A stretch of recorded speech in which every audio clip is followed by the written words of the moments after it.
Here are the top stories for today, the 30th of March 2022. President Rodrigo Duterte is not mincing words in his call for voters to ditch party-list groups belonging to the Makabayan bloc. He once again tags them as fronts of the communist movement just over a month before the polls.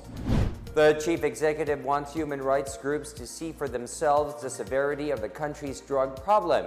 He wants the Philippine Drug Enforcement Agency to give them a copy of the government's drug war report. No critical facilities have been affected by Taal volcano's continued unrest, but the government is not taking chances as it continues to prepare for the worst. And the Philippines remains at a minimal risk classification in terms of COVID-19 cases. The Health Department also reminds to get only the number of prescribed vaccine shots, as getting more may be dangerous.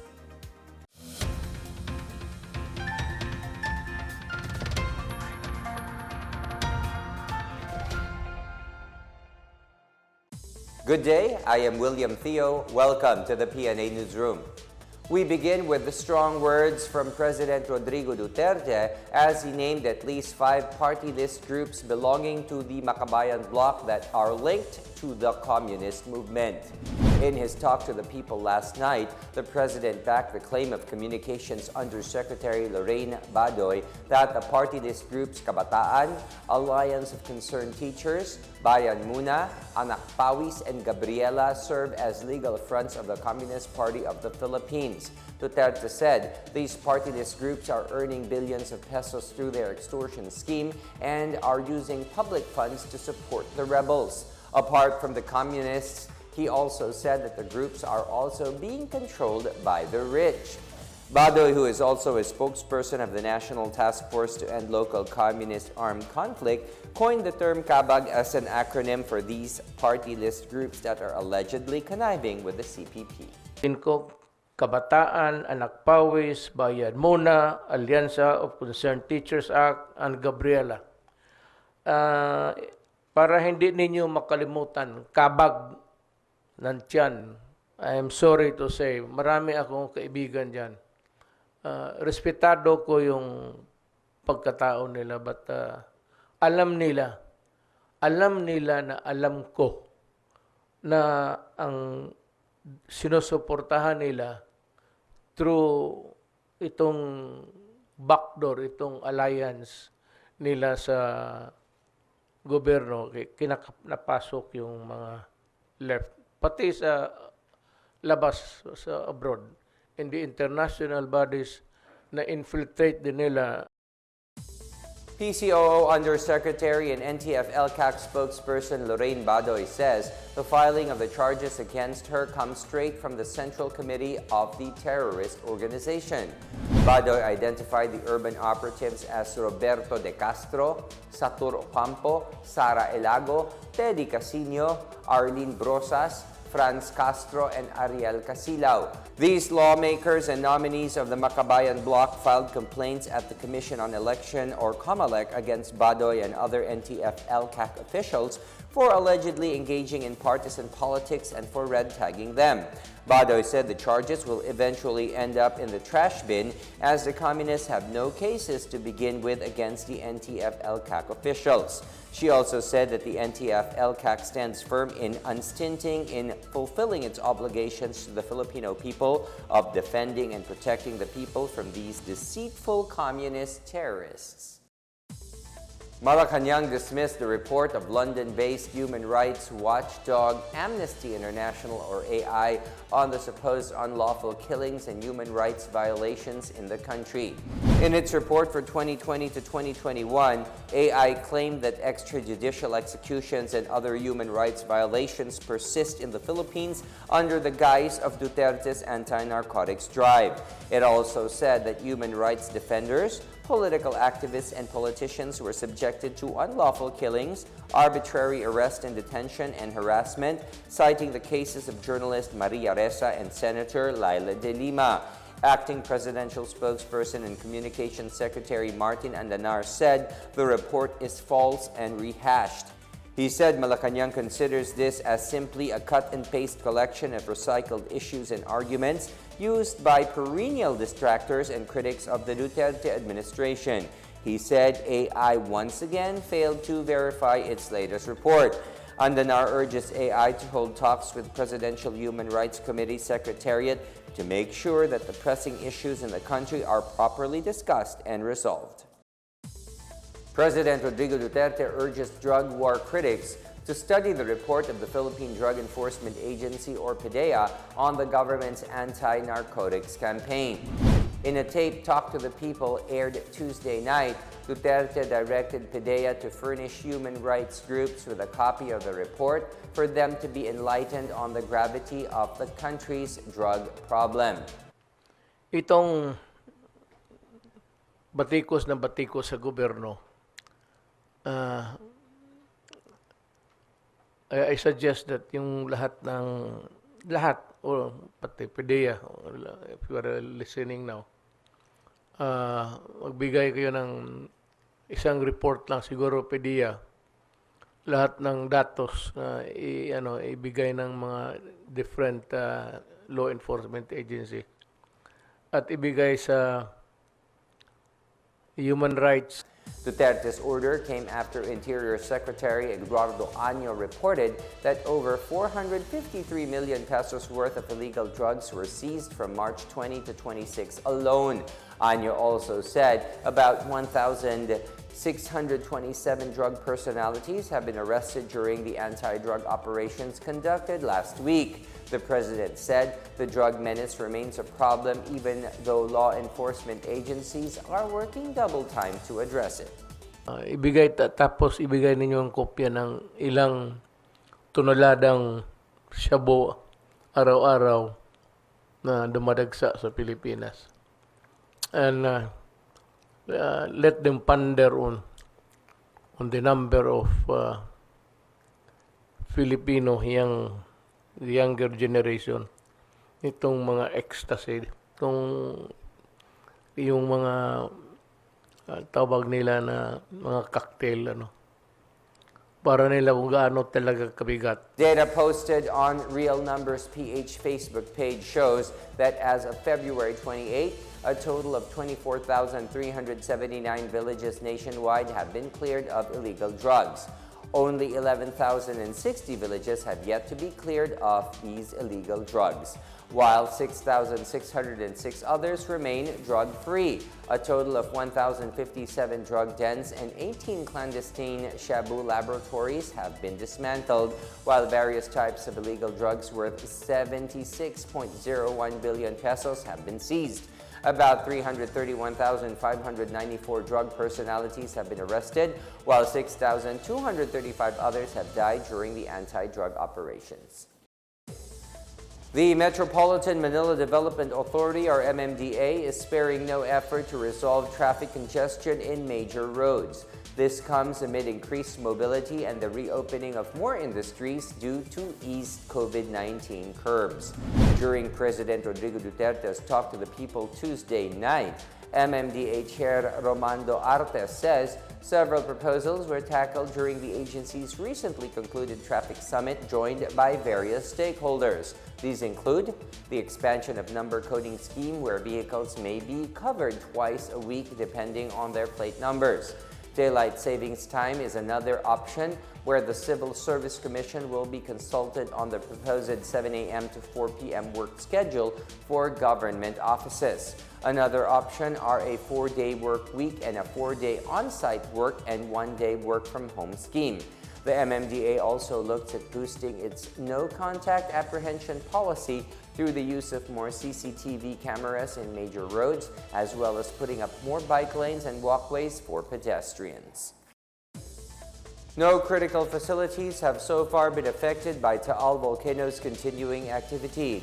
The Office of Civil Defense says over close to 5,700 people have been affected by the volcano, which started to show unrest over the weekend.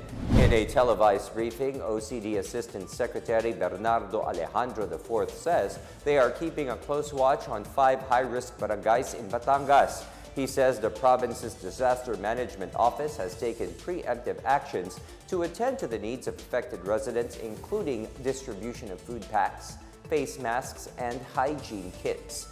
Alert messages have also been disseminated by the National Disaster Risk Reduction and Management Council since March 26, while checkpoints have been set up to prevent the return of evacuated residents to danger zones. The OCD and other concerned government agencies continue to monitor the situation of the volcano. Still to come, the Health Department calls for vigilance even as the country stays at minimal risk for COVID-19. And heads up Manileños, you may be in for a faster internet experience soon. We tell you why. Details ahead. Keep it here on the PNA Newsroom.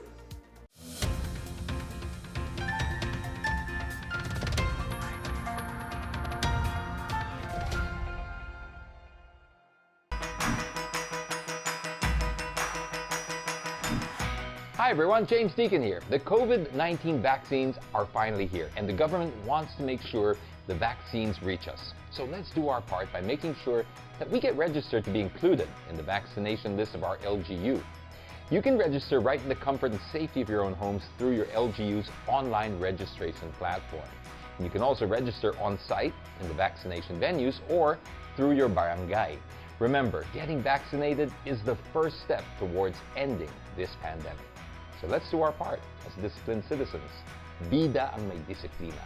Magpakarehistro at magpabakuna para sa ligtas na pamilya, ligtas na bayan.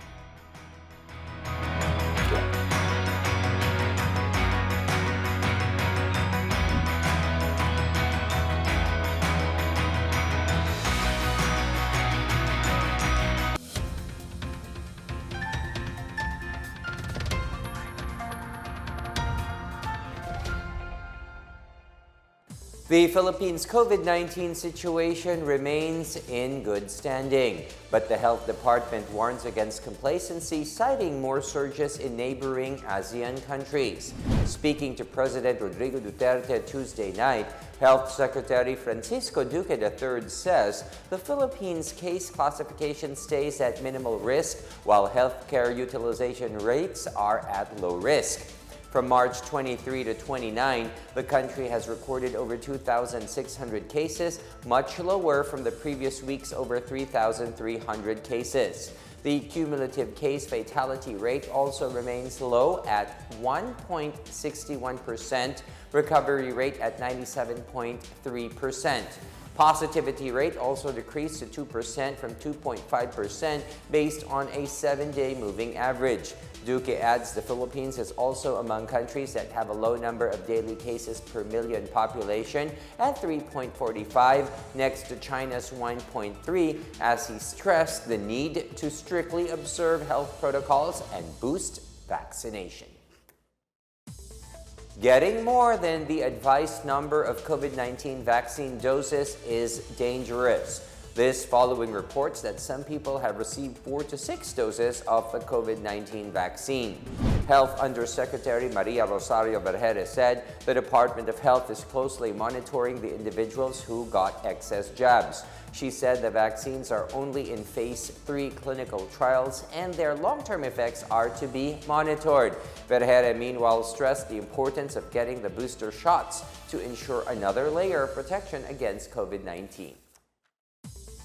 The Department of Justice, or DOJ, has expressed support to the Commission on Elections' move to form the task force Contra Bigay aimed at addressing vote-buying allegations.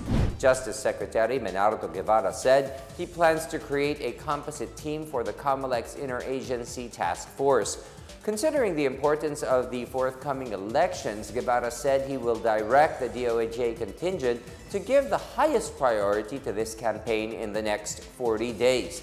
Under the Omnibus Election Code, giving, offering, or promising money or anything of value in exchange of voting for or against any candidate is prohibited.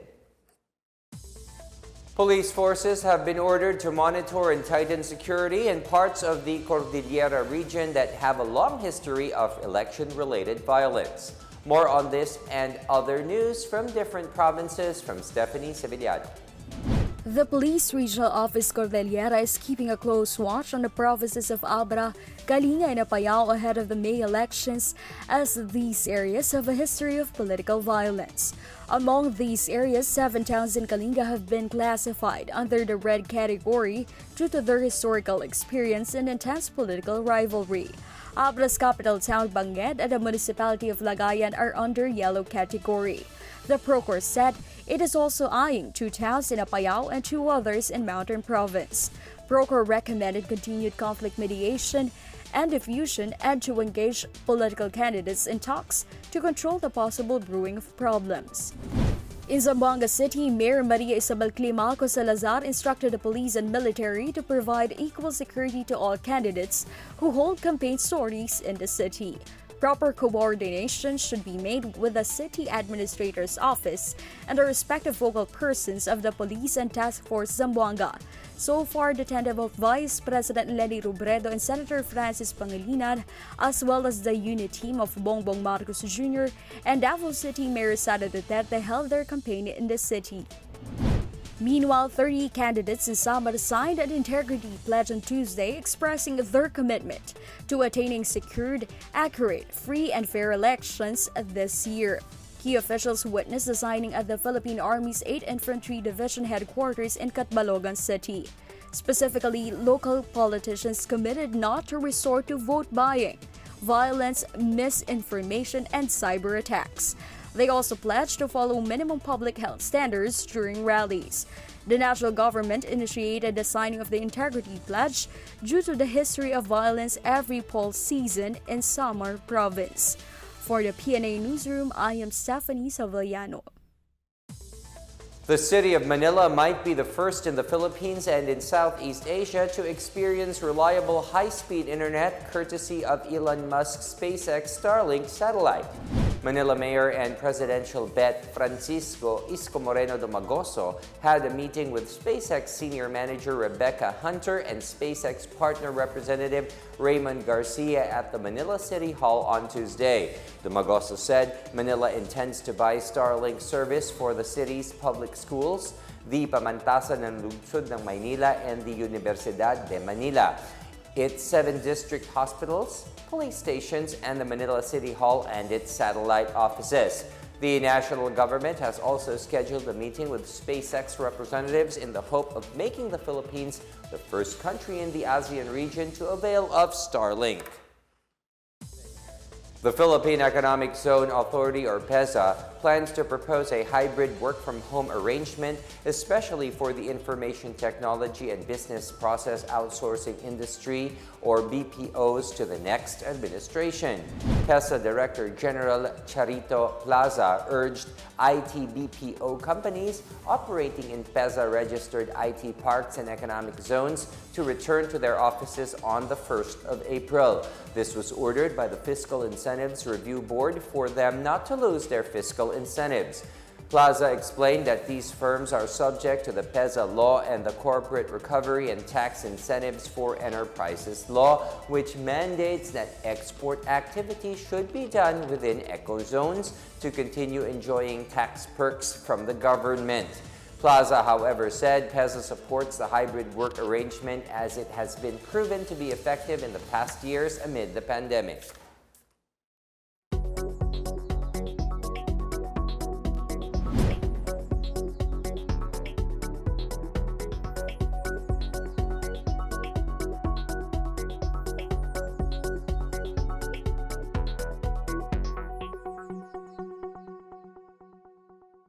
More stories from the newsroom.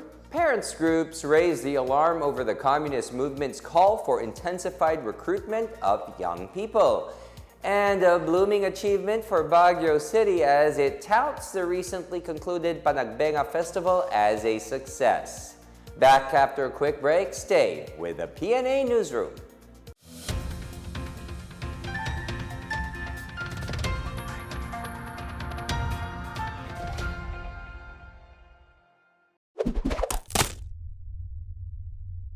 Mga kabida, hindi pa rin nawawala ang banta ng COVID-19.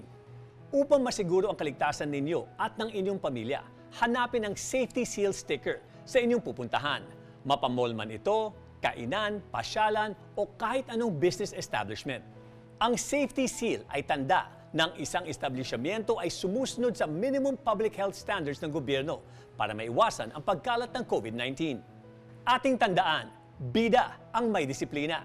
#SafetySeal para sa ligtas na pamilya, ligtas na bayan.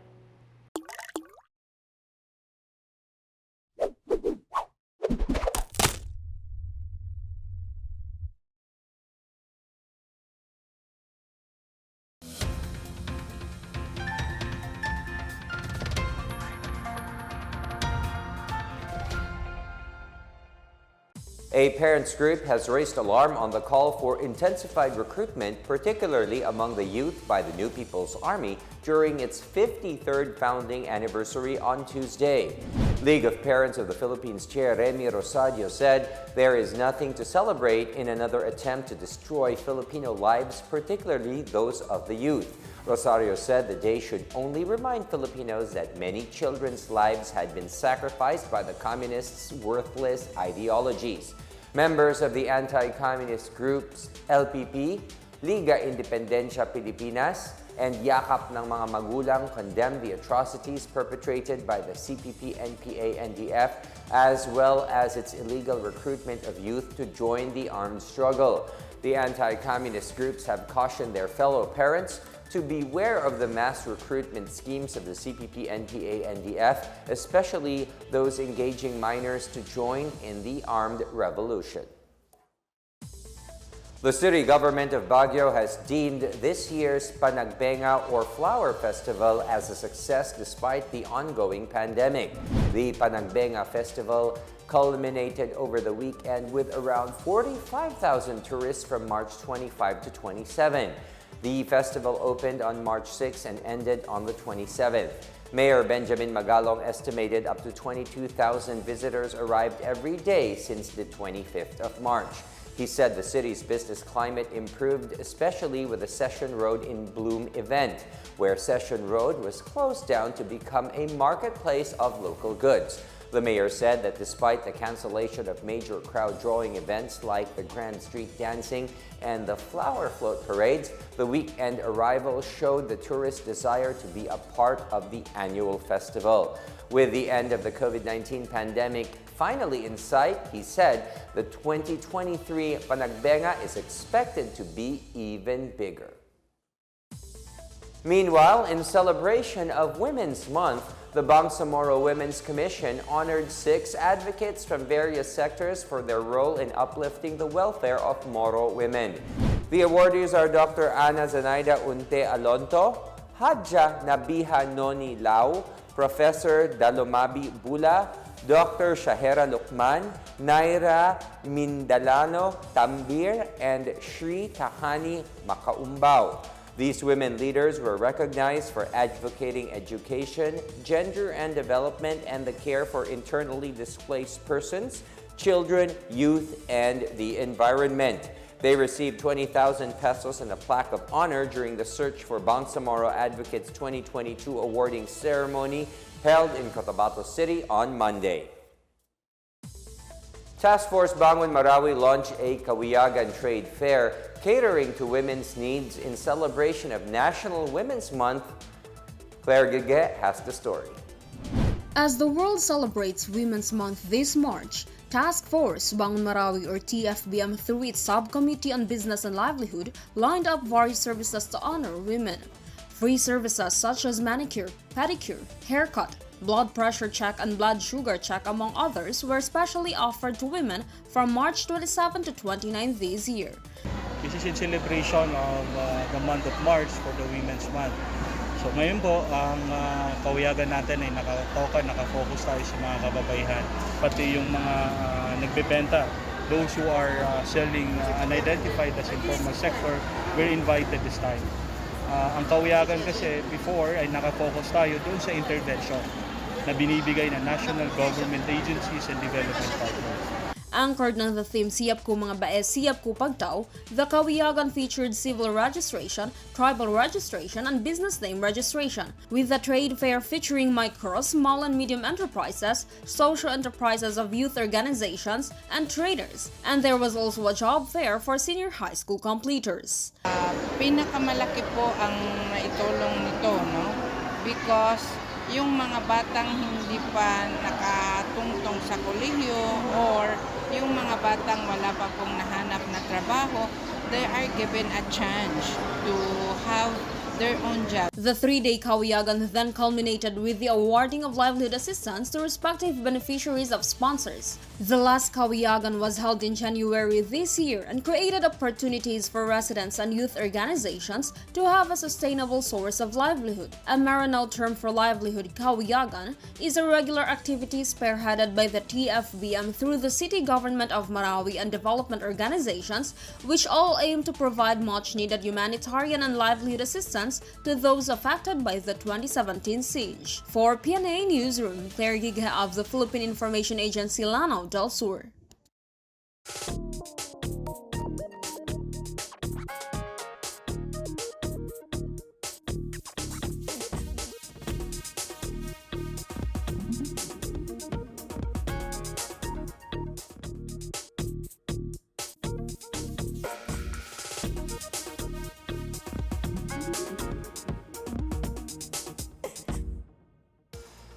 Let's take another look at today's biggest stories. President Rodrigo Duterte is not mincing words in his call for voters to ditch partyless groups belonging to the Makabayan bloc. He once again tags them as fronts of the communist movement just over a month before the polls. The chief executive wants human rights groups to see for themselves the severity of the country's drug problem. He wants the Philippine Drug Enforcement Agency to give them a copy of the government's drug war report. No critical facilities have been affected by Taal volcano's continued unrest, but the government is not taking chances as it continues to prepare for the worst. And the Philippines remains at a minimal risk classification in terms of COVID-19 cases. The Health Department also reminds to get only the number of prescribed vaccine shots, as getting more may be dangerous. As Filipinos, we all have a vital role to play in preventing the spread of COVID-19. So remember, wear your face masks and face shields, wash your hands often, practice safe physical distancing, go out only for essential reasons, and get vaccinated as soon as possible to protect ourselves, our families, and the community. Together, we can beat COVID-19.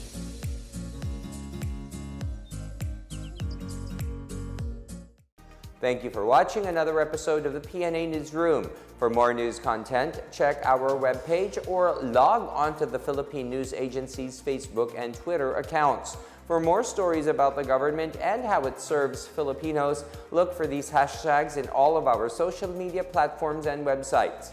We are shown on the pages of the PCOO and its attached agencies. Also, watch us on television on PTV4 and IBC 13. And that's your daily dose of the biggest stories that you need to know. From the PNA Newsroom, we tell stories that inspire change. I am William Theo. Good day.